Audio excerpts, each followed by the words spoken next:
All right, hi everybody. I have a new review today. I picked up more fire and sword figures. I have here a set of Cossack infantry. They look like kind of like skirmishers to go with the wagon train that I got. I made a video review of those guys just the other day, and then the other thing I got is for some Crimean Tatars, and these will go with the Ottoman army, and these will go with the Polish-Lithuanian army as allied.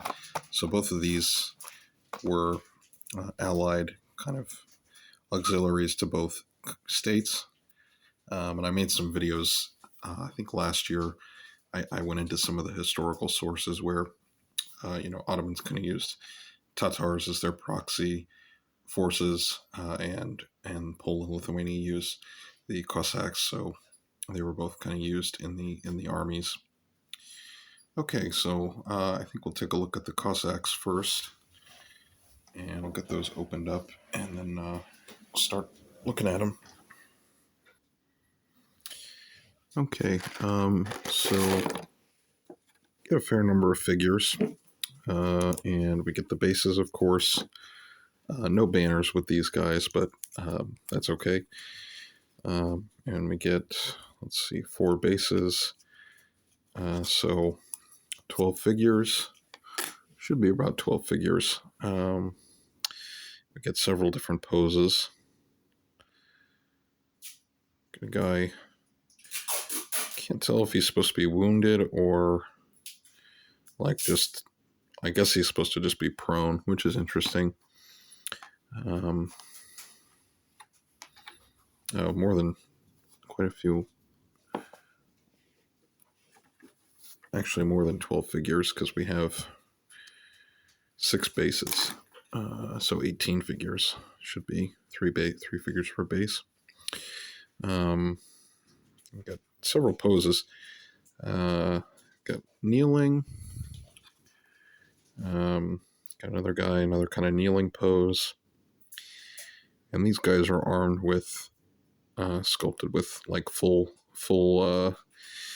size matchlocks, which is neat.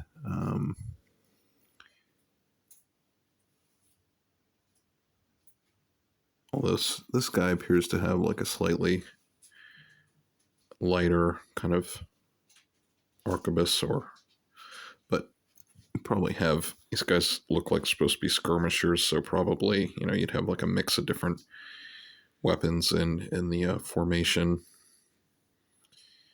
I got another guy with like kind of at another sort of prone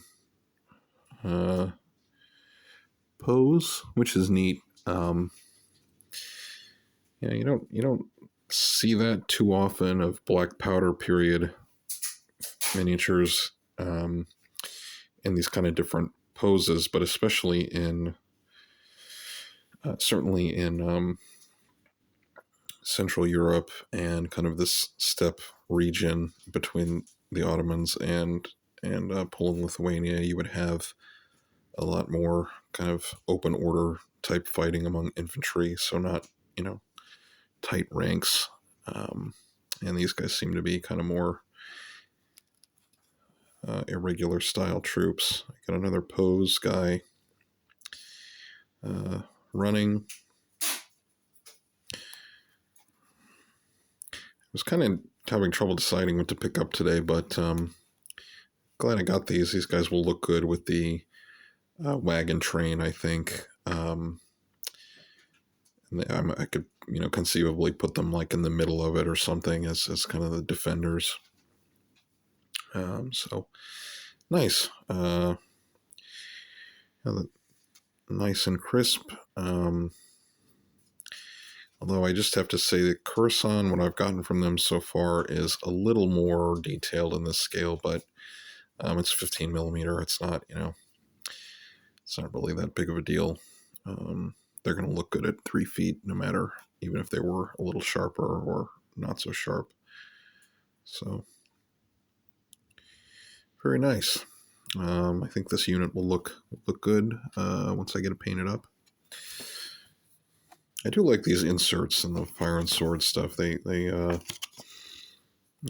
nice artwork, and they did a good job with the packaging, like giving each faction like a nice little color and its own color and kind of branding, which is good when you're trying to look for the figures. So those are the Cossacks, and we'll take a look at the Tatars next. Okay, these are the Tatars with spears.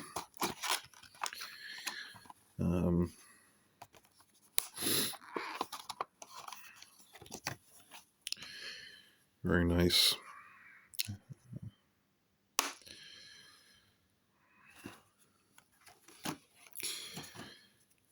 Just some of the cavalry bases.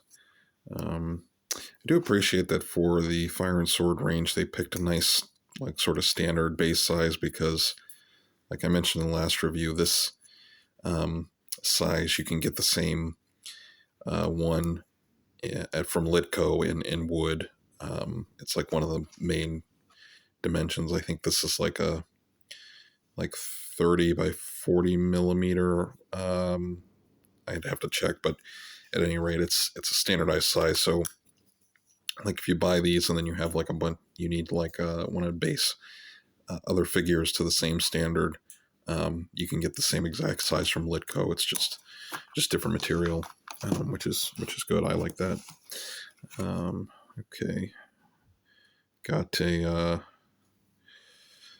the standard, which is a little different than like a banner, or like a kind of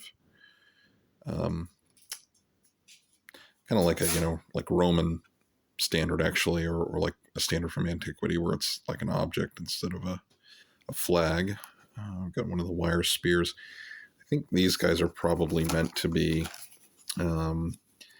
with like shorter spears. Probably, so when I work on these, I'll probably have to cut them down a little bit. Yeah.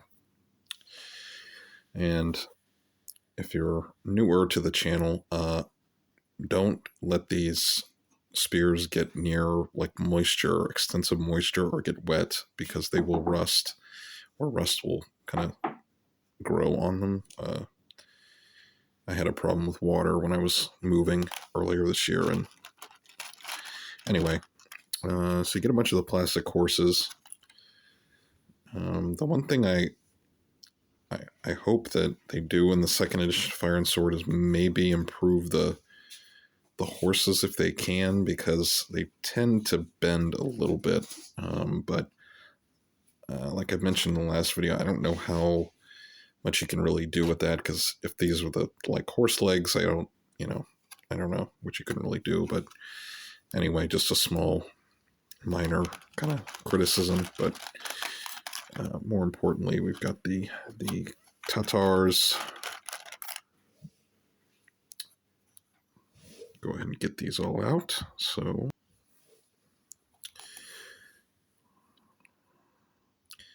okay, we've got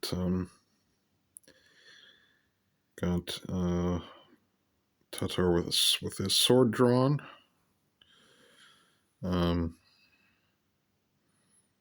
The details on the face are a little not the best, but I don't know, not really that worried about it. It's at this scale, I mean, the faces can only kind of do so much, I think. But anyway, overall, I mean, it's a Tatar. We've got another one with spear hand, and looks like they are mostly unarmored. Keep going through them.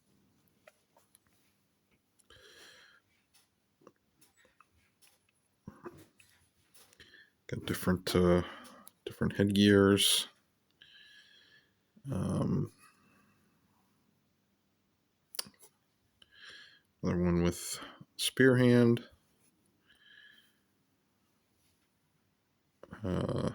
Another spear carrier. I think he might be the flag bearer, the banner, the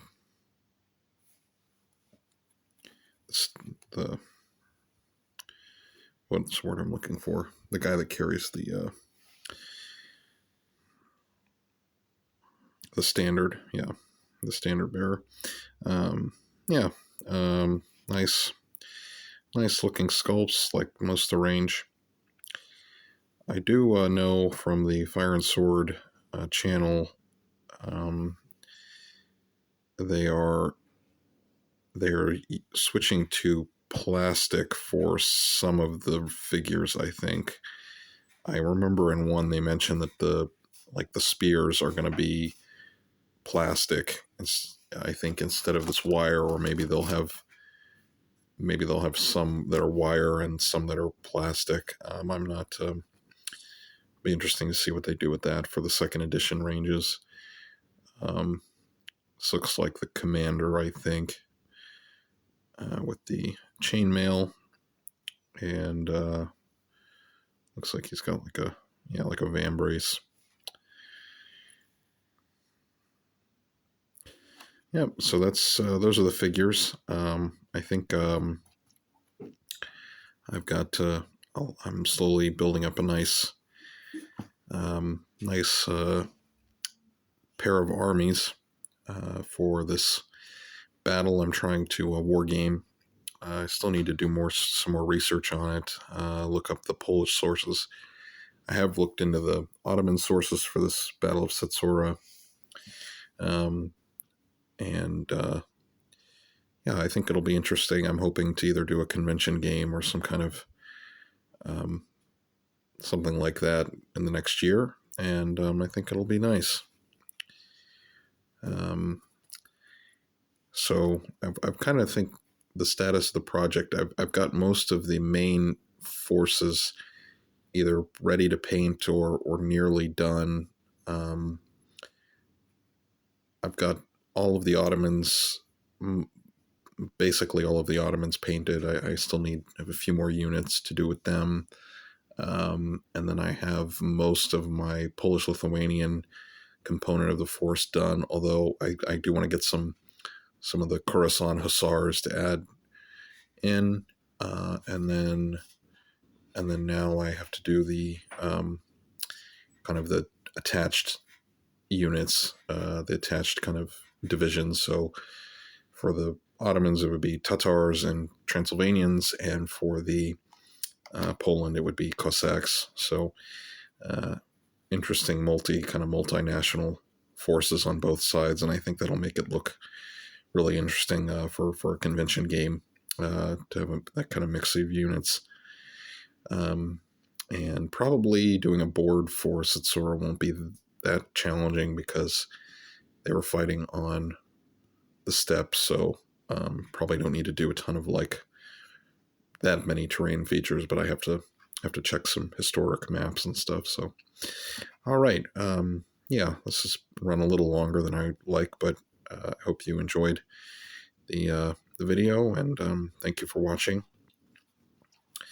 And I will talk to you all in the next video. Thank you.